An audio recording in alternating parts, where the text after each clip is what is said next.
Bismillah, kembali membahas tentang buku Ajar Ilmu Bedah, De Jong Samsu Hidayat 2017.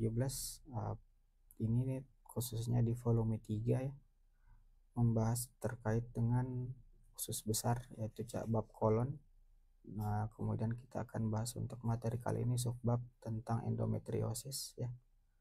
Kita coba buka endometriosis. Nah, gambarannya materinya singkat saja sedikit ya. Kita lihat bahwa apa itu endometriosis. Coba saya capturekan dulu. Nah, prinsipnya endometriosis adalah suatu keadaan di mana adanya invasi jaringan daripada endometrium. Endometrium itu kan merupakan saluran reproduksi ya, atau kita sebut sebagai kandungan ya, atau tempat melekatnya daripada hasil pembuahan. Nah, prinsipnya endometriosis ternyata dia dapat pelebaran atau invasi sel-sel endometrium itu yang berinvasi ke organ sekitar. Nah, salah satunya dia dapat berinvasi ke bagian traktus digestivus, tepatnya di kolon ya. Seperti itu. Nah, makanya pada kasus endometriosis kolon artinya ditemukannya sel endometrium yang berada di bagian kolon. Tepatnya secara lokasi itu ditemukan di lokasi di kolon rektosigmoid ya. Di kolon rektosigmoid. Nah, rektosigmoid itu sebagian sini. Bagian rektum dan sigmoid. Nah, ini lokasi yang paling sering ya ditemukan invasi jaringan endometrium tersebut. Nah, kemudian secara gambaran klinis prinsipnya bahwa gejalanya sebenarnya ringan sampai berat. Jadi tidak semuanya berat ya. Mungkin pada kasus-kasus ringan ya mungkin akan adanya nyeri perut ya. Kemudian nyerinya ringan, tidak sampai mengganggu aktivitas ya.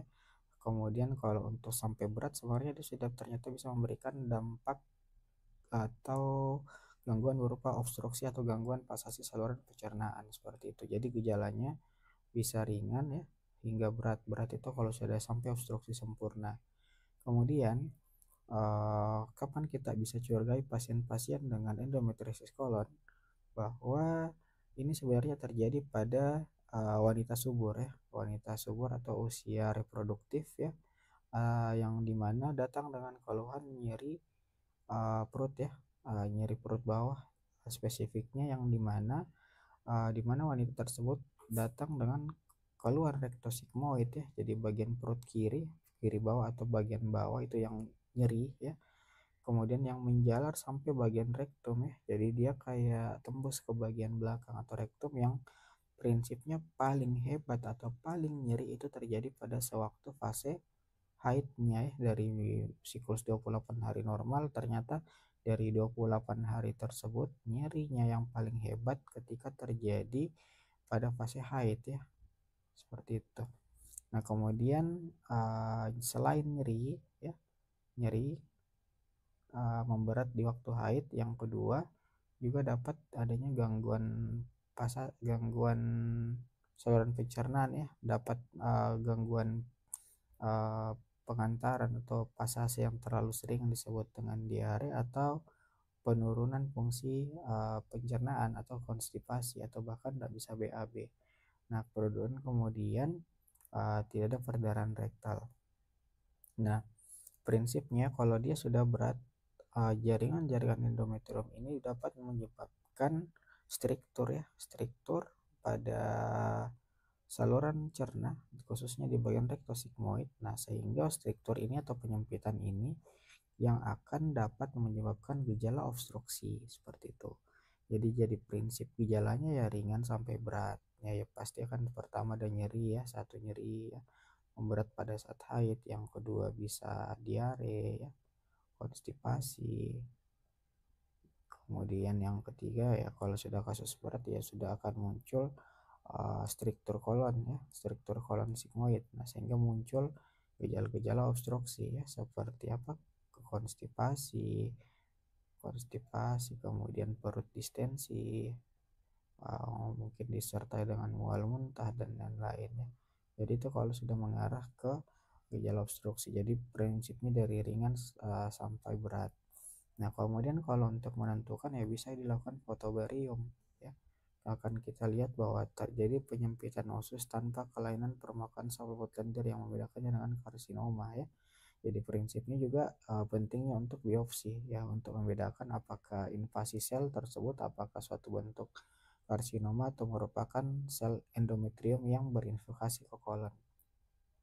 Nah, untuk tata laksananya kalau memang terdiagnosis hasil biopsinya sel yang ditemukan adalah sel endometrium maka merupakan suatu bentuk endometriosis, maka pengobatannya bisa secara konservatif dulu ya dengan pengobatan hormonal ya, pengobatan hormon ya, kecuali jika sudah ada berupa gangguan anatomis. Nah, gangguan anatomis dimaksud adalah ketika sudah ada bentuk yang namanya struktur atau penyempitan. Nah, struktur inilah yang akan bisa menyebabkan gejala obstruksi. Nah, makanya penting untuk struktur ini bisa dilakukan tata laksana bedah. Nah, struktur ini nanti akan dilakukan reseksi atau pengangkatan struktur tersebut hanya pada bagian yang menyempit seperti itu ya. Demikianlah terkait dengan endometriosis ya. Jadi secara kesimpulan, endometriosis adalah suatu invasi jaringan endometrium ke usus besar yang umumnya terjadi di kolon rektum sigmoid yang gejalanya bisa terjadi ringan sampai berat, umumnya terjadi pada wanita ya dengan usia produktif ya. Kemudian dengan keluhan ya nyeri haid ya, bukan nyeri haid ya, nyeri perut ya, nyeri perut bawah yang memberat pada saat haid. Kemudian gejala ringan berupa diare konstipasi, kalau sudah berat bisa terjadi obstruksi ya.